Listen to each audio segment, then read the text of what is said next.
Hello, church. Good morning. Yeah, so nice to be back here this morning and just to kind of remind you of what we have shared last Sunday. It was so precious that I don't want you to miss. In fact, you didn't miss much except the good fellowship we have with the lunch. Yeah. Last Sunday, we were talking about Philippians chapter 3, verse 10, the power of the resurrection.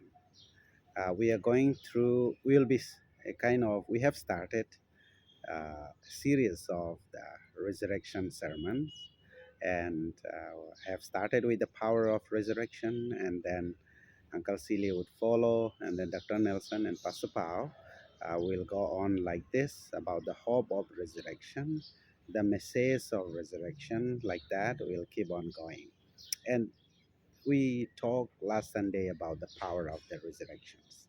For that, we have seen in Philippians chapter 3, verse 10, where Paul says that I want to know the power of the resurrection. The power of the resurrection. Paul, who is probably the greatest human being that ever lived on earth uh, after Jesus Christ, who himself was against the church, the movement of the church. But Jesus Christ appeared to him on the road of Damascus, and then he became the follower of Jesus Christ, and then the greatest missionary, and persecuted, tortured many times, and has gone through trials and many things.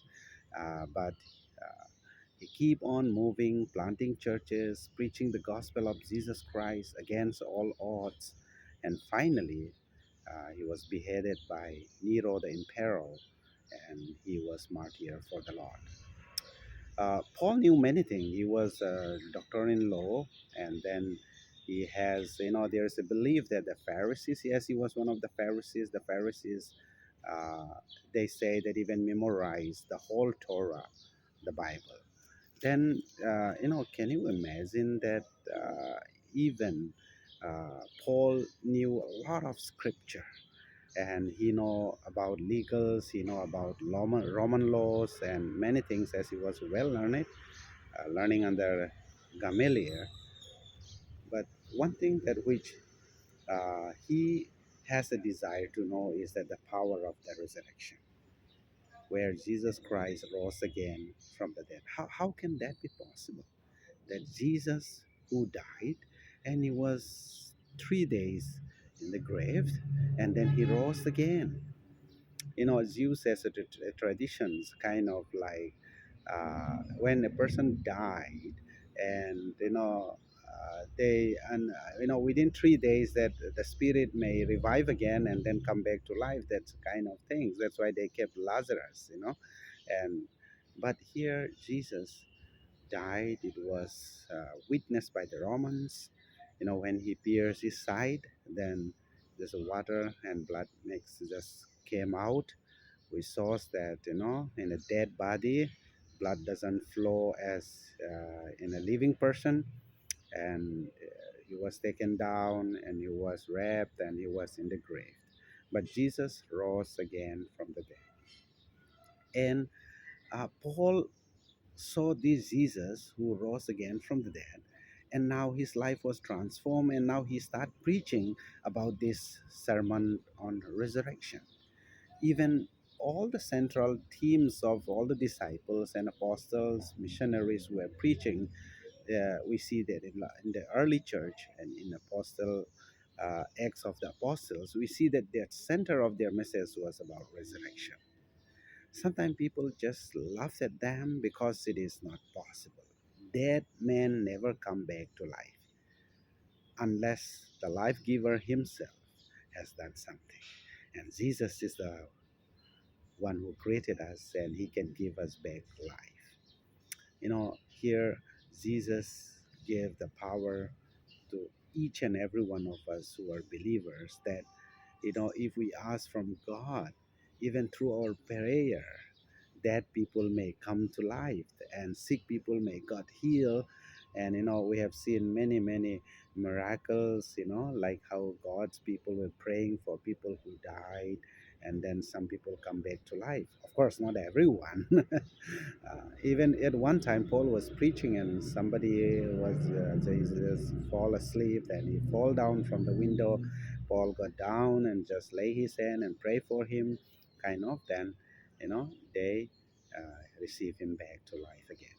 Now, Paul is witnessing in a couple of occasions that even he could raise the dead, and this power is working even in his life. Then Paul was very excited that about this. He said that I want to know the power of the resurrection. First, this power of resurrection, the power that Jesus came out from the tomb itself. The stone was rolled away. The stone, they believe that unless 20 people could only can move, otherwise it's not possible.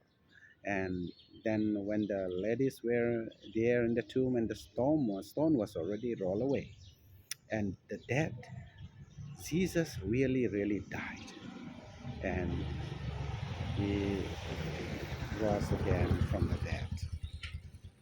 And second, this resurrection also transformed life. Not only a dead man just came back to life, but this power of resurrection transformed people's life. The wretched, the wicked, become saints. Like how it changes the life of Paul. And the disciples were timid, fearful, and they were fishermen, and they were so afraid that every time they saw Jesus, they thought he was ghost. But now, after they have seen this resurrected Jesus, their life were transformed. They become very courageous.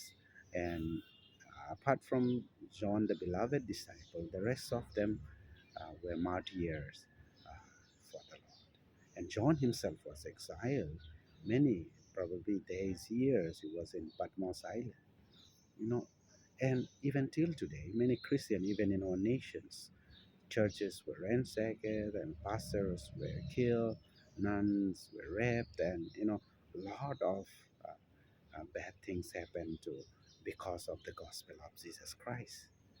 But we never lose heart. We never get discouraged. We become more and more courageous in all over the world, where people are hostile to the gospel, but still that we got courageous. Why? Because resurrection transformed our life. Now, be it sickness, be it difficult circumstances, about marriage, about children, about family, about job, you know, what kind of difficulties it may come. But remember always, this resurrection always transform our lives, and He renew us and also help us to grow in the image of Christ. As we see in Isaiah chapter 25, verse 8, where it says that he would so swallow up the dead. He himself will make the end of the dead. And Jesus also said in John chapter 11, verse 25, that I am the resurrection and the life. He didn't say that a kind of I'll be resurrected, but he said, I myself am resurrection. You know, so those who believe in me, they will also uh, get resurrected again. And so that is the hope that we have. That is the message of resurrection. And we'll be hearing more about this with our friends. And I'm so excited to hear from each one of them. Every time I hear from them, that I learn more from all of you as well. So may God bless you throughout this week. Let's live with the message of resurrection. Let's live with the hope of resurrection, the power of resurrection that give us strength every day. May God bless you and your family, your children, your job, and stay blessed and keep safe. And let's keep each other in prayer until we meet again. God bless you.